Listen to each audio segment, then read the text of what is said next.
Hey everyone, Professor G here. All right, yesterday we talked about rate versus appreciation.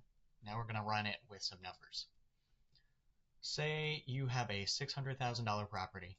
You're putting 10% down, you're financing $540,000. At a 7% rate, your payment in principal and interest would be $3,593. If you wait a year, ideally that rate drops to 6%. Great, you're saving yourself $355 or about $4,260 annually. Homes have been appreciating pretty substantially the last few years. Historical average is 3.5. Some markets I've seen as high as 10. We're going to say 5 for a nice round number just for the math. That house that you financed is now $30,000 more expensive. So that's probably more than you'd end up saving in a year for that extra difference in what that house is now costing you.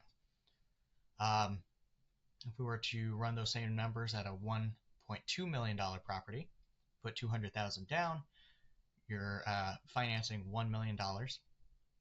At 7%, your payment is $6,653. If you're waiting for that 6% rate, the difference would be $657 a month, or a little under $8,000 annually. But if you're waiting that year for that rate to drop, if it ever does, your house is now $54,000 more expensive. If you were waiting multiple years for that rate to improve, your house just gets more and more expensive, versus if you actually jump in, purchase the property, start financing it, you are now, your equity has grown by $54,000 just because you're in the house and making those payments. So it's a substantial way to build wealth. You benefit from getting it earlier than waiting. Waiting is going to harm you. And you can always refinance to get the better rate down the line.